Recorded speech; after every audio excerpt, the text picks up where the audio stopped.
আসসালামু আলাইকুম। আমি আর্য অর্ণব আবারও এসে পড়লাম নতুন একটি এপিসোড নিয়ে, এপিসোড নাম্বার 5। তো আমাকে ঘটনাটি পাঠিয়েছেন জাকারিয়া আহমেদ। তো কথা না বাড়িয়ে সরাসরি ঘটনায় চলে যাই। আসসালামু আলাইকুম অর্ণব ভাই, আমার নাম মোহাম্মদ জাকারিয়া আহমেদ। আজকে আমি আপনাকে আমার মামার সাথে ঘটে যাওয়া একটি সত্য ঘটনা বলবো।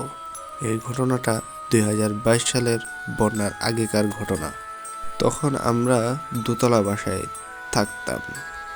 আগেই বলে রাখি, আমি আর আমার বোন পড়াশোনার জন্য আমাদের মামার বাসায় আসি। আমরা যে বাসায় থাকতাম ওই বাসার আশেপাশের অনেকেই বলেছেন ওই বাসায় নাকি জিনভূত থাকে, কিন্তু আমরা এসবে বিশ্বাস করিনি। একদিন রাতে আমার মামা ওনার রুমে ছিলেন। আমার মামা অনেক রাত করে ঘুমাতেন। তিনি সেই দিন ওনার রুমের বেলকুনিতে বসে গান শুনছিলেন। হঠাৎ তিনি দেখলেন ওনার সামনে নিচ থেকে উপর পর্যন্ত একটা মাথা ওনার দিকে তাকিয়ে আছে। ওটার চোখ ছিল আগুনের গোলার মতো লাল। এরকম দৃশ্য দেখে সাধারণত অনেকে ভয় পেলেও মামা এটা দেখে ভয় না পেয়ে আমাদের রুমে এসে শুয়ে পড়লেন।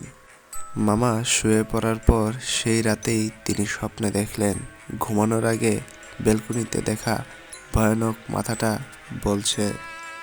এরপর থেকে বারান্দায় যেন আর না গান বাজায়, সঙ্গে সঙ্গে মামার ঘুম ভেঙে যায়। আমরা যখন ওই বাসায় ছিলাম তখন আমার আম্মুর ফুফাতো ভাই আমাদের বাসায় বেড়াতে এসেছিলেন। উনি আমার বয়সী ছিলেন। তো রাতে যখন উনি ঘুমিয়ে পড়লেন তখন তিনি স্বপ্নে দেখেন একজন বয়স্ক বৃদ্ধা লোক, ওনার চুল দাড়ি সাদা ছিলেন, পরনে ছিলেন সাদা জুব্বা। উনি তখন বলেছেন নিচতলায় এক কোণার একটা বাথরুম দেখিয়ে বললেন ওই বাথরুম যেন কেউ ব্যবহার না করে। শুধু এটাই নয়, এটার উপরে যে বাথরুম আছে ওটাও যেন ব্যবহার না করে, কারণ নিচের তলার বাথরুমের নিচে একজনের কবর ছিল।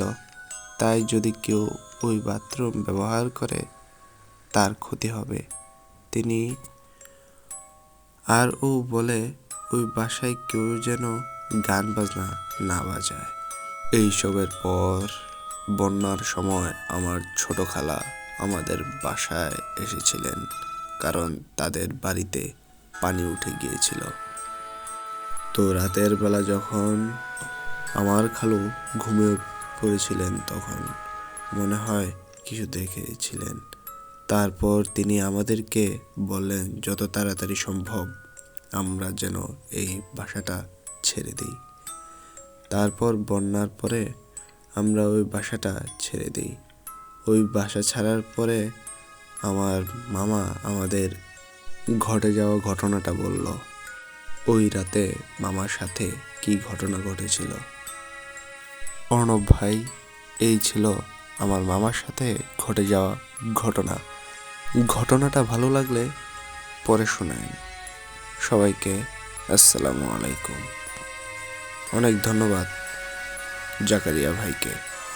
এই ছিল আজকের